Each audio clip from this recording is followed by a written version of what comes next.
Welcome to the Daily Crew. Today we have Tyler, myself, Ben, and Amanda on my left, which we're going to consider maybe the normal crew, the full normal crew on the Daily Crew. A show about mostly nothing, lighthearted, easy to listen to, and ever evolving. So, first topic of the day is I read it online. We've got some topics that only Ben has seen, and we will discuss what those things are and see where it goes from there. Ben, what is a topic of that you had read it online? Okay, so the first one is, what is a basic computer skill you were shocked some people don't have? Copy and paste. Oh yeah, Yes. Some people don't copy and paste, and it's baffling to me. I use it probably 100 times every single day. Yes. I'm always copy and pasting. Yeah. Yeah. Do you do it with the mouse or the keyboard shortcut? The mouse. But if I paste, if it's a link, I'll use the keyboard. I think anything, I come across a lot of where people just don't know how to make accounts or anything. Like they don't know how to make an account so they can order something online, or doing the checkout process.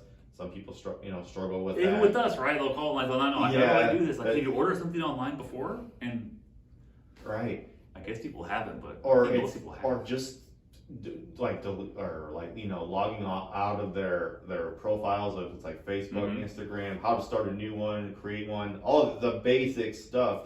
It's just really weird to think that there's some people that just don't know how to do that stuff. But I mean, it happens. I mean, there's some people that are just do not like technology, or they like technology, but they don't really mess around with it a whole lot. I still am technologically challenged, and I learned so many things just from my previous position here. Like Kelly had to help me with a lot. So I was like, I don't know how to do that. Like I had no idea I could paste links with the keyboard. Yeah. Keyboard shortcuts, that's one thing. Yes. I'm not surprised that many people don't use those because it is a little more specialized. Yeah. But once you do them, you realize, man, this can really save a lot of time, because then you essentially operate with two hands at full speed because your mouse moves and the keyboard at the same time. And then instead of having to take a break to do one or the other. Yes, I did used to be that person that used to right click, copy, whatever. But now I just do the Control C, Control V. So much faster. I still sometimes just for me, I don't think it's any faster because I'm concentrating. So I'm like. Or the one I didn't used to know, the triple click to highlight the whole sentence. You can double click or triple click. Yeah. Yes, that speeds things. You know that one, Amanda? Like double click will highlight a word, and like triple click will highlight a sentence. Yeah, but I'm not good at it. So I'm still just click, click, click. No, click here. Another one, because you can double click and then drag it, and it'll go a word at a time instead of like a character at a time. So like if you want to get words, you can double click and then hold down the second click and then drag over and get whole words. I've done that on accident. Yeah, I would say anybody that has an office job or they work on a computer, some basic keyboard lessons would really go a long way at helping you at your job and make you faster, way more efficient. Because there's so many things, like just with Control, Alt, anything. Yeah. Well, I mean, it's very helpful. Something that dates me, interestingly, is I am 38 and went to Beverly Hills High School, 2001, and graduated, and I took a typing class the summer after my sophomore year, which I didn't want to take, and my parents insisted I did, so I did, and it was on a typewriter. This was not that long ago. I mean, maybe 20 years, right? I'm like 17, so maybe like 21, 22 years, and it was literally on a typewriter. Yeah. And I don't really think it's easier to learn to type on anything like that, but for all the stuff with voice technology, immersion, and all that stuff, I still rely heavily on my typing ability way after that. Yeah, it really does help. Like I took a keyboard class, a computer class in high school. A lot of it, I kind of forgot since then. It was a long time ago, but a lot of it stuck with me. I mean, that's where I learned how to type. Like just typing it helps out a lot too. But I'm trying to think of anything else other than basic skills that some people don't have, and I don't really know of any. I think most people are pretty. I think the interesting part of that would be having like a 15-year-old on their phone talking to us about that. You can't do that with their thumbs flying like crazy. Yeah. Like I'm not bad at that, but you see like kids doing it. They're doing it without. I've heard like teachers will say like their students will text without looking like Yeah. in class. That is really impressive to me. 'Cause Yes. I can't do it texting without looking. Right. My sister is 5 years younger than me, so she grew up with More with cell it, phones, yeah. right? And she would just be sitting at the table talking, texting on her little Blackberry, like not even With her the eyes up. yeah. And you remember how we had you click click The click click. T9. Yeah, T9. Toot. So Yeah. she had like that Blackberry where she could just, and it was incredible. Yeah, that's impressive. Yeah. You have to hit a key 3 times for one letter. That is. Yeah, I got pretty good at it, Yeah. but I not to where I couldn't look at it. Looking back on it, you Yeah. think, man, that seems so ridiculous. Like Mhm. 3 times hit letters and then Yeah. all this stuff. And then with the BlackBerry started, that was like a whole thing. And now they just discontinued some of their service, right? You guys hear about that? It was a couple weeks ago. For like one of their first generations of things, they discontinued that because like you could no longer use it. And like the trajectory of BlackBerry is interesting because it kind of got big before a lot of other smartphones did. Yeah. And it kind of just, like no one has them anymore. Yeah. Yeah, And- they were one of the first to have the stylus, the touch screen. I think so. They had like the full keyboard, like clicking, Yeah. like actual keys, not touch screen kind of thing. Right. So they were kind of like at the beginning of it Yeah, all they were. when it comes to like smartphones. Yeah, that's the point. Aren't there like some like older rap songs talking about like on the BlackBerry and stuff like Yeah. that? Yeah. Yeah, I don't. yeah. I'm looking around. but I don't really know. Blackberry used to be the It cool was a phone thing, to right? have. Like Yeah. if you had a Blackberry, that was really cool. Now I don't know, it's not that way anymore, but I do remember. The other cool phone, wasn't it when the Razor came out? That was like a Yes. cool phone. Yeah. Everybody had to have a Razor, and if you didn't have a Razor, you looked poor. That's My how sister had one, it was. You guys ever see those memes? Is that Nokia phone like everybody had when they were younger, Yes. and they're like indestructible, Yes. and like oh, been run over by a car 5 times, but still works today. yeah. Yes. Yeah. Like indestructible. That's so frustrating, yeah, because now you have a phone. Even if you don't break it or drop it, you still have to get a new one every so often because it doesn't work very well. And they claim it's like to preserve the functionality, but they just slow it down. They just So you slow can- it down. Yeah. I do have a good answer for Technology? the computer stuff. Yeah. Yeah. I cannot do Excel unless it's something that's already set up Yeah. by Tyler. I'm like, I don't know what I'm doing. How does this look? And he's like, just copy the thing. And I'm like, what? I don't know anything about it, and it's overwhelming. Yeah, I can see Excel being very. I've learned about that in high school, and also did a course here on Excel and stuff like that. It is a lot to learn, but it's one of those things where like the more you mess around with it, the more time you play around with it, it's easier. The easier it becomes. It's just one of those things you just gotta like do. You know, You don't know where to start, kind of thing, to learn. And it's one of those things where you'll do it for like 10 years, and then you'll figure out that there's a shortcut that will speed up everything you've been doing and make it go a lot faster. It's just one of those, because there are obviously always updates and stuff like that, but like, oh yeah, there's so many tricks to Excel that you can learn. It's so interesting. Thinking of learning tricks, you hear these stories once in a while of someone gets hired for some job, like a regular full-time kind of gig, and then they realize there's some way to automate their entire job, and they don't tell anybody. Because I could see myself doing the exact same thing. It's not. I don't consider it necessarily cheating or lying if you're getting paid to make sure the job gets done, and then someone else or some computer system does it. Because you hear some cases that people will like get hired for like a technology kind of job and like pay someone online like from India to do it for like half the price and just stay home all the time. Or there was I saw one the other day where some guy had gotten hired for some job and then realized he could just like write some computer program to do the entire thing. So he just like for years didn't do any work at all and had this computer program doing the whole thing. Wow. And you hear that once in a while. That's amazing. That is amazing. That's just really smart too. Yeah. And then it just goes to show that that person probably deserves to be in another department. That's what I was thinking. You know, he probably needs to be somewhere else with that. So that's a good level of question. knowledge. So if you had that ability to be able to come across that kind of opportunity, would you tell them and try to get like brownie points, like you can automate this whole thing, which might risk your job depending on the person you tell, or they might say, well, you're more valuable than I realized you were. Let's do something else because you just saved a bunch of money. See, that's a hard one. That is really I would tell. I would be like, hey, I can do this. Yeah. I need something else to do. Remember when that happened? I do remember that, yeah. Okay. Yeah, I think if you have that skill, then chances are that you're pretty hireable anywhere you go that, you know, in that field. So then that means I would be confident in telling my boss, like, yeah, so I got the system that speeds it up and stuff like that. And they're like, oh, well, then we're just going to use that and get rid of you. Then I think I would just tell them, because then maybe that might lead into bigger things, bigger opportunities. Yeah, like I try to make it a relatively safe kind of workplace and have people not feel always like threatened and on guard. But you hear about these toxic work cultures, like I'm not going to tell anybody.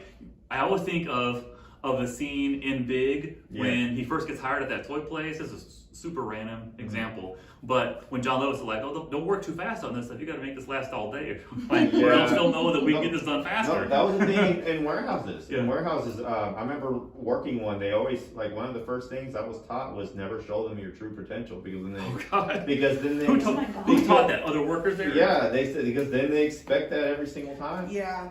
You like, because you get that, like, you'll get guys that will come in and they'll work and do everything so much faster than everybody else, but then that becomes expected of them. And the guys are like, I don't want forever. Like that becomes expected of them, because the boss remembers how hard and fast they worked and stuff like that. So when they start to not be as fast, because a lot of times that pace is just not sustainable. Yeah. You know, like you're coming in off adrenaline and stuff like that, and you're trying to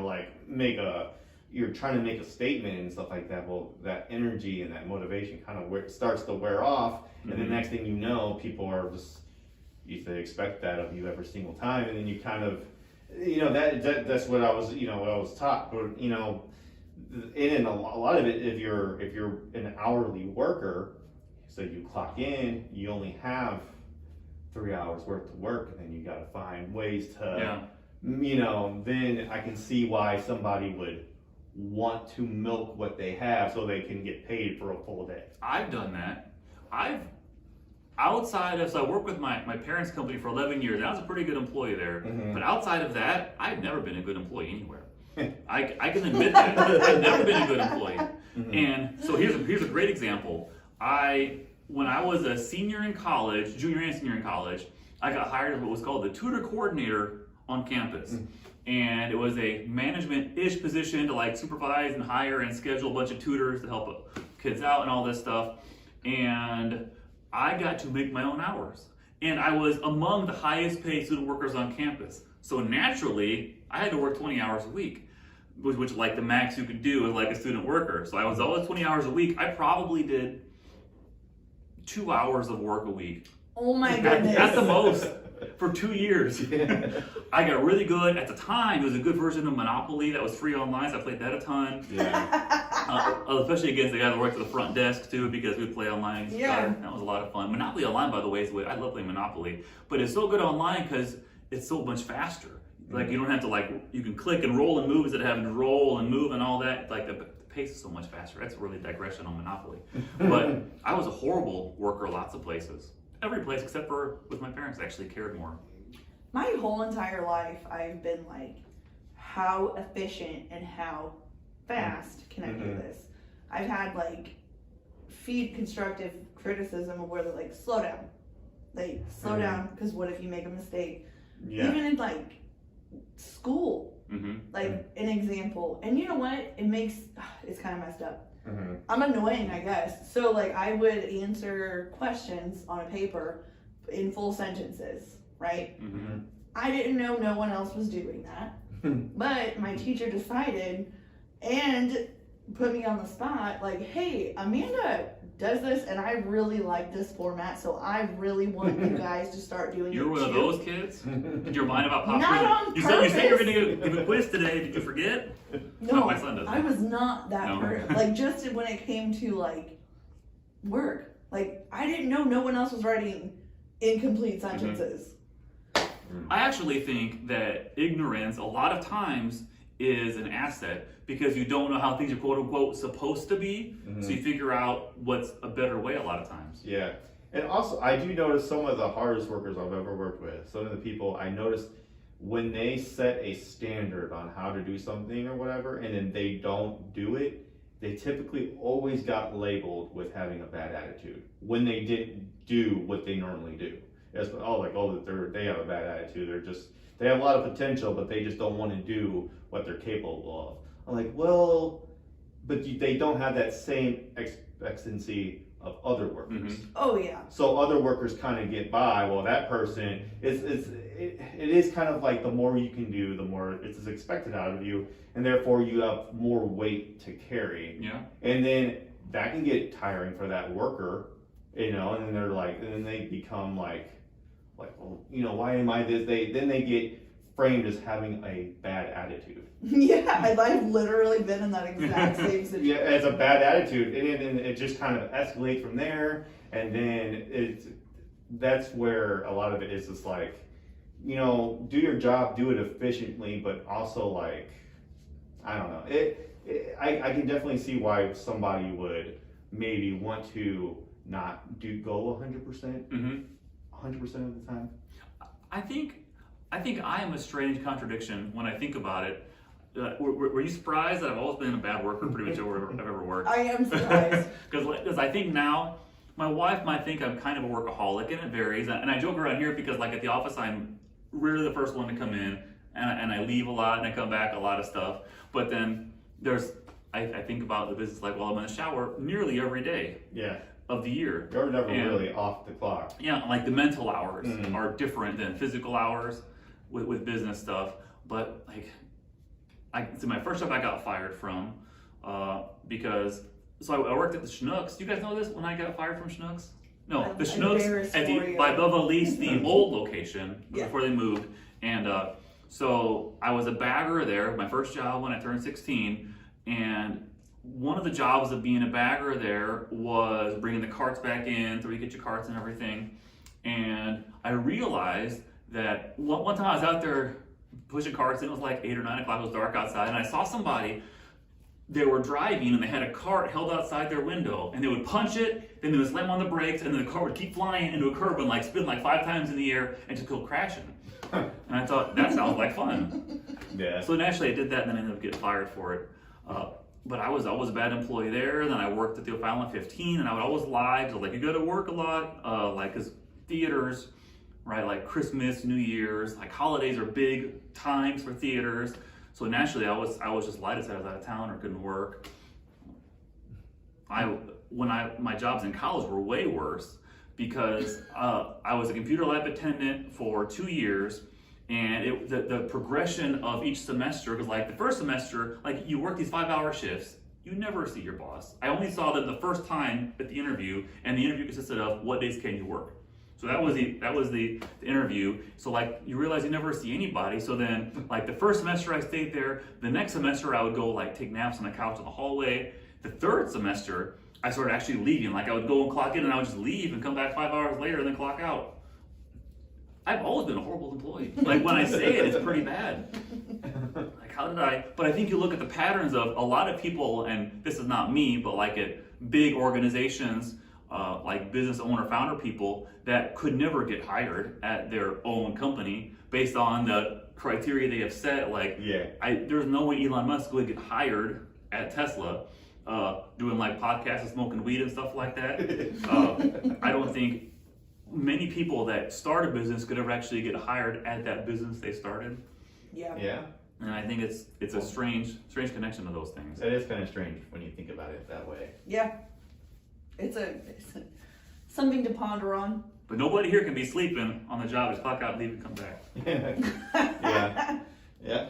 All right. That was a lesson. They could have just Yeah. had the door unlocked. Nothing would have been different for them. They were wasting money. I taught them a lesson. Don't waste so much money on Don't employees. waste so much money. Yeah. There's zero difference whether they're here or not. Way to make yourself the hero and not the villain, Tyler. They'll thank me someday. Asai, if you're watching, that was me. That was probably 2003 or 4, that time range. Again, like 20 years ago because I'm old. Mm-hmm. You always hear training job when you train Mhm. people, because I remember everywhere we would go, okay, because there would be there's someone that will train you to do it the right way, and then there's going to be the person that will train you to like how you actually do it and Yeah. get it done. You know what I'm saying? It's not Because supposed to like be, it's what we how to actually take do. how to take shortcuts, how to like Mhm. yeah, that's how you're supposed to do it, but you're going to be here all day if you do it that way. You're going to do it this way, and then it's so much faster. Like, And I just wonder, because that sounds like if it is as effective and so much faster, why is it not the way? Yeah, It might be a really good reason. It might be exactly. zero reason they don't even know. right. Yeah. there's just so many times where that I've come across that, where it's like, okay, yeah, this is how in the book, the rule book, how it's supposed to be done, but there's workers everywhere cut corners all the time. Don't necessarily do it exactly, follow the book exactly to a T, but because they know that like there's just no way you can get everything done if you follow it by the rule book. I remember back in college they would say, and even in high school they would talk about it, that for every hour you're in school, expect to do 2 hours of work outside of class. And I think that's just not practical. If you're in class for 5 hours a day, you can do 10 hours at night. Yeah. Are you serious? Right. Yes, I feel like that's a survival thing to do. Like, just to figure out where you can cut corners at, what you can get away with, and then figure out where you do need to focus more and take your time on. Like, you navigating that yourself, I feel like is the key to anything. That's life lesson, exactly. That applies to pretty much everything. Like how much do I actually have to get done, and what do I have to do to get to that right level? Like, do I really need to focus all my time here? Is it really necessary, or can I like maybe get away? It's how you get stuff done. I just feel so differently. Like in regular home life, I understand that, and it's taken me a long time to understand that and do it. Because I would just beat myself up, I still do sometimes. But like for work, I just do not feel that way. I'm like, this is how it's going to be done, nicely, neatly, properly. You got to make it work. You got to get the wheels going. No slacking. No slacking. Well, I don't think it's the same thing as slacking. For me, I always look at it as what needs to get done, right? And what is the level? It was just kind of like school. Like, I was always like getting B's because I could do almost no work and get B's, or more work and get A's. So I'm just gonna go with B's. What is the payoff for the difference? In my life, exactly jack squat. Yeah. So in some people's lives a lot. Like I knew people in college, this one person I talked to a lot and hung out with in school, like, why wouldn't you work hard to get straight A's? And I go, what is the reward for that? Yeah. What is gonna change in my life in the future? Right. Like, and some people will debate it. And I can get the side of it. And I'm sure maybe like my own kids would probably say the opposite, right? Do as I say, not as I do. But like, no, work hard and do this. Yeah. And so I guess you call me hypocrite. I guess do one thing for me, one thing for them. Yeah. Parent thing. That's a parent thing. Yeah. Yeah. Okay. Are we Ready for the next? I read it. No, you read it. Okay. What was that last one, man? That was a technology thing. Technology thing people did. So that was the very first one. Damn. Okay. One for one. All right. So this next one is: what TV series has the best intro that you'll love forever? Oh man. The best intro. There are a lot of good. I like TV themes. The first one that comes to mind only because of like Betty White, because yesterday was like Betty White's birthday and Google. Thank you for being a friend. Yeah. That song always kind of stands out. Thank you for being a friend. That one. Yeah. Yeah. Travel down the road. I'm trying to think of some other good. Fresh Prince of Bel-Air. That one's good. Yeah. That one is almost anyone can say the words to that song. Yeah. Yeah. Word for word.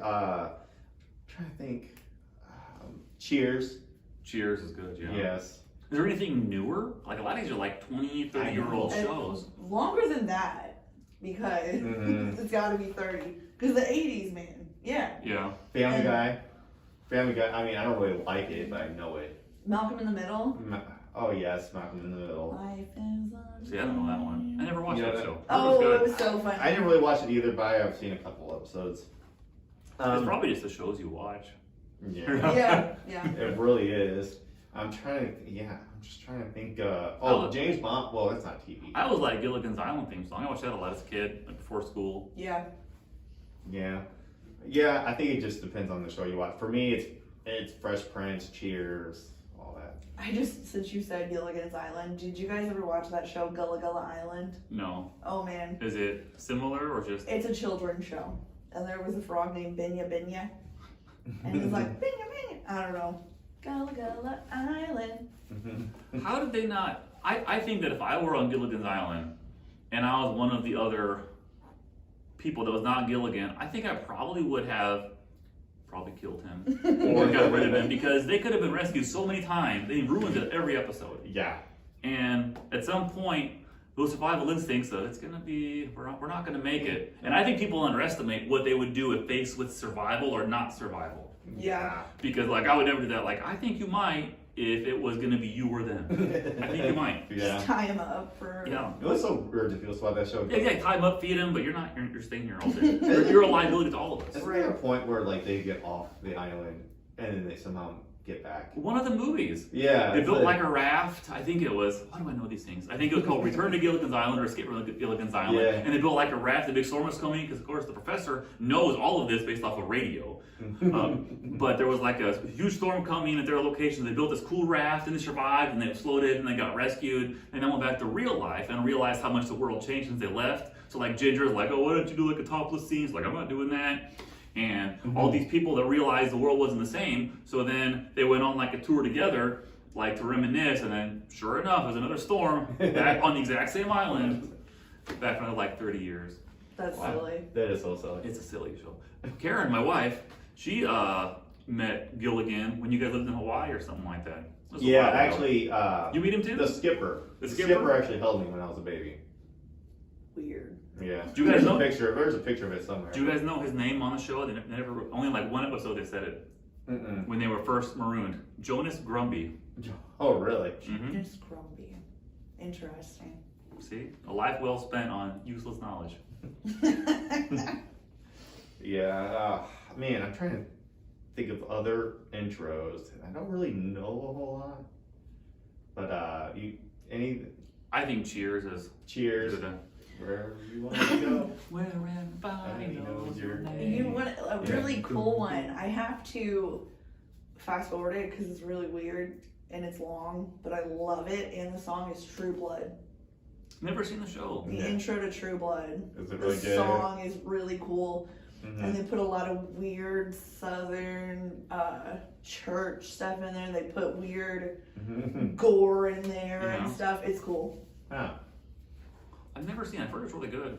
It's pretty cheesy, but Is it? yeah, okay. I like it. All right, are we ready for the next one? I think based on these digressions, this might be the last one, Yes. or else they end up too I long. think Yes. so too. Okay, all right. So this Which next one is the best one out of the last ones? Try your best to pick the best one. No pressure. Okay, we'll just go with the next one. It would have been. It is. What job exists because we are stupid? Mm. Like what jobs? I don't know. I would say, is there like a firearms expert, like safety expert? Tons. Like I feel like that exists because people are. Well, if you don't respect and understand what you need to do and If how you don't to do understand it, what a gun is, Yeah. or what it, yeah. You That's have seen those also videos. because we're dumb. Wasn't there like a video a couple years ago where like a gun training person Yeah. like shot himself in the foot by accident? Remember, it like went viral, Oh, like gosh. he truly, and then he tried to play it off. I was like, no, I'm fine. He's like shot him. He was literally shot Yeah. in oh the my foot. goodness. But I mean, just because you're ignorant about it doesn't mean you're stupid. You just Yeah. have to learn. Just no experience. I know, but around like it. I just feel like you should know the end result of what a gun will do and what, you know what I'm saying? Like the fact that you need someone to tell you how to handle a gun because it might hurt or kill somebody.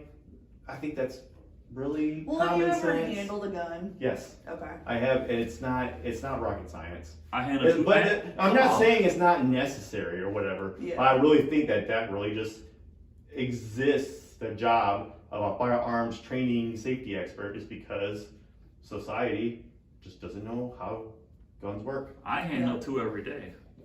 Oh my God. I'm trying to think of something like that. The one thing I think about, I forget, it was something I read a long time ago, but it was talking about like people that stand guard over like edges of things, right? Like that will have some trail where, oh, it's a dangerous spot in the trail, like you could fall off a cliff. Like someone doesn't realize if I fall off the cliff, then that's bad. Like they might have a person there, like don't fall off the cliff. Yeah. Like people don't know that lesson. Like if you're a little kid, I think like a little kid even knows that lesson. Don't fall off a cliff. Right. Like I might not want to fall 100 feet.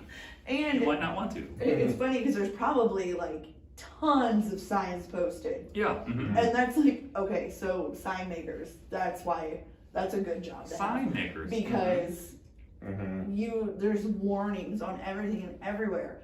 But what's funny is a lot of people don't read them. Mhm. Yeah. You know, like, I don't understand. Yeah. And there was it was a place in Europe that they did a test where they got rid of all driving markers outside, like stop signs, speed limit signs, everything, like all control stuff gone, and they ended up having fewer accidents. They said they suspect because people actually pay more attention because you don't know what's going to happen, what's up ahead, what's behind you, that you really pay attention instead of just assuming others are going to follow signs. Yeah. So then you end up with fewer accidents when there were fewer signs, which I always thought was kind of interesting. Yeah. That is interesting. Yeah, the signs one, that is a good answer. Signs makers, you're right. I'm trying to think, what other jobs exist? I guess teachers. Lawyers. Yeah, Like lawyers. everything you sign or do or see has like this much miniature print written by like, do not insert this in your mouth. Like, do not pour antifreeze into your nose. Like all these things that someone did one time that everyone else has to suffer for. The hot coffee. Mm-hmm. Yeah, that's a good one. I don't know. I don't have anything other. I think teachers is a big one because they teach everybody everything because we all start off knowing nothing. Was it because people are dumb? What's that? Because people are dumb or stupid? What was the? It's because people are stupid. So like that's why those jobs exist. See, that would be like ignorance. Yeah. Because not knowing something is different than like knowing and doing otherwise. Yeah. It's like teachers, I think, are more. I don't really consider that people are dumb. Just like people don't know things yet. Yeah. Yeah, that's a good point. I'm trying to think of anything other than that.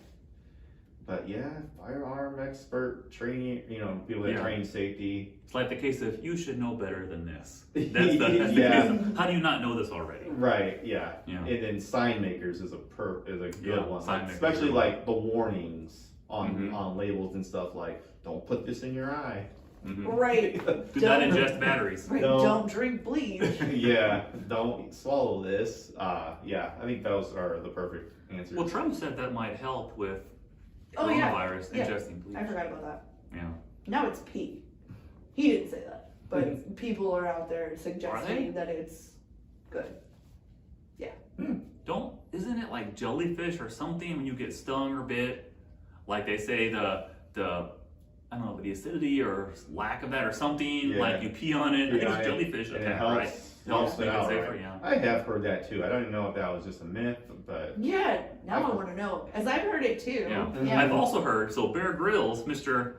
kind of TV survivalist, but he did climb Everest as a kid, as a young person. So somewhat legit, special forces. Anyway, but I used to always watch that Man vs. Wild show, and it was really fascinating, like what to do to just survive if you're in situations. And he talked a lot about drinking your own urine. Mm-hmm. And he would say, like, a lot of people would wait till, like, you're about to dehydrate too far to drink your urine, but that's the mistake. You say you drink it early on when it's more water content in there versus less water. Like when you drink like 5 beers in a row, you notice your pee is clear. It's like there's no and the yellow where it is. So like if you ever survival, if you're watching this, drink your pee while it is the most clear possible. Don't wait till it's too yellow. It won't do any good then. Yeah. And it'll taste better. So I've heard. Yeah. Not from experience. He drank his own pee on the show. And he would talk about like his wife, because he always ate these ridiculous things, like animals off the ground, and then like he would drink his own pee, and it probably, like, what is he doing now? I gotta kiss that guy? The pee drinker. Wash some bleach in your mouth. Yeah, there you go. All right, so that is the Daily Crew for today, episode 1. Maybe we should number the episodes, that'd be good. Episode 1 of the Daily Crew. Thank you for watching and listening. See you next time.